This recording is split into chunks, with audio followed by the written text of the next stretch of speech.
Hello everyone, this is Dr. Akanksha Khanduja, obstetrician and gynecologist, Orchid Clinic, Faridabad.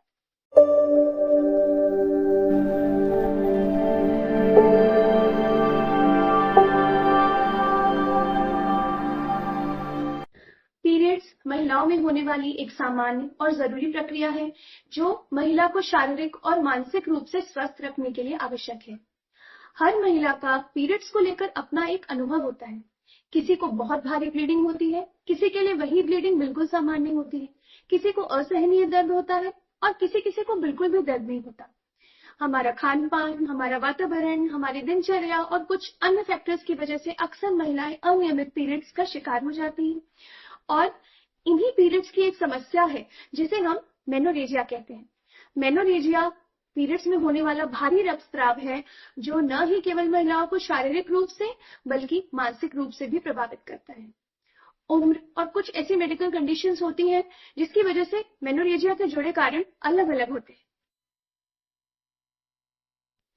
अब हम यह जानते हैं कि कौन से ऐसे फैक्टर्स हैं जो मेनोरेजिया या हेवी मेंस्ट्रुअल ब्लीडिंग के रिस्क को बढ़ा देते हैं।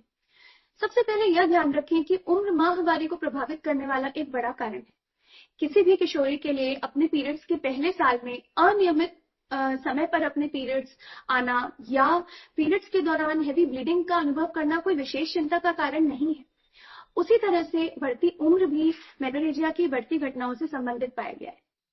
किसी भी महिला में यदि हेवी ब्लीडिंग की पारिवारिक इतिहास है या फैमिली हिस्ट्री है तो उसमें भी मेनोरेजिया का रिस्क बढ़ जाता है। डायबिटीज या मधुमेह, यदि आपको कोई स्ट्रेस है, कोई भावनात्मक स्थिति है या मोटापा है तो ये भी मेनोरेजिया के रिस्क को बढ़ा देते हैं। अब हम यह जानते हैं कि मेनोरेजिया के क्या लक्षण हैं। आपको कैसे पता चलेगा कि आपको हेवी ब्लीडिंग है। यदि आपको दिन में कई बार अपना सैनिटरी पैड चेंज करना पड़ रहा हो या आपको एक साथ 2 सैनिटरी पैड्स का इस्तेमाल करना पड़ रहा हो, यदि आपके पीरियड्स 7 दिन से ज्यादा चलते हैं, पीरियड्स में ब्लीडिंग के साथ आपको बड़े क्लॉट्स या खून के थक्के जाते हो या आपको असहनीय दर्द होता हो जो नॉर्मल पेन किलर्स से ठीक नहीं होता है, या फिर आपको यदि अपने रूटीन के डेली काम करने में मुश्किल आती हो या खून की कमी के लक्षण आते हो जैसे थकान महसूस होना, वीकनेस लगना या सांस फूलना, तो यह सभी लक्षण मेनोरेजिया की ओर संकेत करते हैं। अब हम कुछ ऐसी मेडिकल कंडीशंस डिस्कस करेंगे जो हेवी ब्लीडिंग या भारी रक्तस्राव के लिए रिस्पॉन्सिबल है। सबसे पहले हार्मोनल इम्बैलेंस या हार्मोन्स का असंतुलन। हर महीने यूट्रस के अंदर की तरफ एक परत बनती है जो पीरियड्स के दौरान ब्लीडिंग के फॉर्म में बाहर आ जाती है। यदि शरीर में किसी भी तरह का हार्मोनल इम्बैलेंस है तो यह परत अत्यधिक मोटी हो जाती है जिसकी वजह से हेवी ब्लीडिंग का सामना करना पड़ सकता है। किसी भी स्थिति में यदि अंडा ठीक से नहीं बन रहा है यानी एनोवुलेशन हो रहा है तो भी शरीर में हार्मोन्स का स्तर बिगड़ जाता है जिसकी वजह से हेवी ब्लीडिंग हो सकती है। जैसे पॉलीसिस्टिक ओवरीज।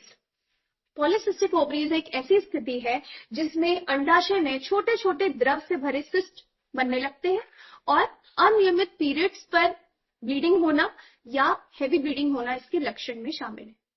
उसी तरीके से इंसुलिन प्रतिरोध है, मोटापा है या थायराइड से जुड़ी समस्याएं हैं तो ये सभी कंडीशंस शरीर में हार्मोनल इम्बैलेंस का कारण बन सकती है। अगला कारण है फाइब्रॉइड।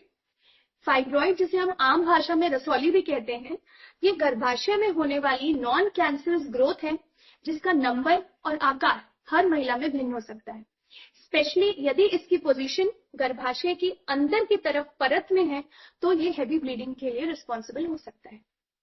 पॉलिप्स या जिसे हम आम भाषा में मसा भी कहते हैं, ये यूट्रस की अंदर की तरफ की जो परत होती है उसमें छोटे छोटे सॉम में ग्रोथ होती है जिसकी वजह से पीरियड्स में हेवी ब्लीडिंग होना या 2 पीरियड्स के बीच में ब्लीडिंग का सामना करना पड़ सकता है। उसी तरह से एक कंडीशन होती है जिसे हम एडिनोमायोसिस कहते हैं। एडिनोमायोसिस वो स्थिति है जिसमें यूट्रस की जो अंदर की लाइनिंग होती है वो यूट्रस की मांसपेशियों पर जाकर ग्रो करने लग जाती है जिसकी वजह से पीरियड्स में हेवी ब्लीडिंग और तेज दर्द का सामना करना पड़ता है। जन नियंत्रण के फॉर्म में यूज किए गए कुछ ऐसे इंट्रायूट्राइन डिवाइस जैसे कि कॉपर टी भी कभी कभी हेवी ब्लीडिंग के लिए रिस्पॉन्सिबल हो सकते हैं। उसी तरह कभी कभी गर्भाशय में होने वाला कैंसर भी हेवी ब्लीडिंग का कारण बन सकता है या यदि आपको प्रेगनेंसी है जो अबॉर्टिंग फेज में है, उसमें भी हेवी ब्लीडिंग का सामना करना पड़ता है। लिवर से जुड़ी समस्याएं, किडनी से जुड़ी समस्याएं, या किसी को विरासत में या जेनेटिकली कोई ऐसी प्रॉब्लम है जिसमें खून में क्लॉटिंग प्रोटीन यानी खून जमाने की जो क्षमता है वो यदि कम है, तब भी महिलाओं को हेवी ब्लीडिंग का सामना करना पड़ सकता है। तो ये सभी कारण हेवी ब्लीडिंग से रिलेटेड हैं। इसके क्या इन्वेस्टिगेशंस हैं और इसे किस तरीके से मैनेज किया जाता है, यह जानने के लिए प्लीज फॉलो करें हमारा अगला वीडियो। Thank you.